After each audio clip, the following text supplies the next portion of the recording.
কোলেরহাট থেকে আমাদের র্যালি ছিল মন্দির বাজার বটতলা পর্যন্ত। তৃণমূলের সভা আছে, সেই জন্য আমাদের এখানে আটকে দেওয়া হয়েছে। আইসি আজকে 17 থেকে 18 বার আমার সঙ্গে কথা বলেছে, অশোকবাবু আপনারা নিয়ে যাবেন, একটু রাস্তাটা ঘুরিয়ে নিয়ে যাবেন।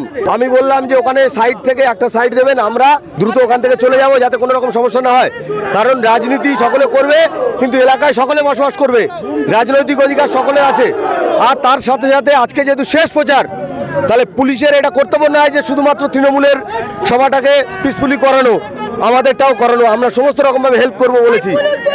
তার সাথে সাথে কিন্তু আজকের বিকেল আড়াইটে পর্যন্ত কিন্তু সমস্ত রকমভাবে সহযোগিতার কথা বলা হয়েছে।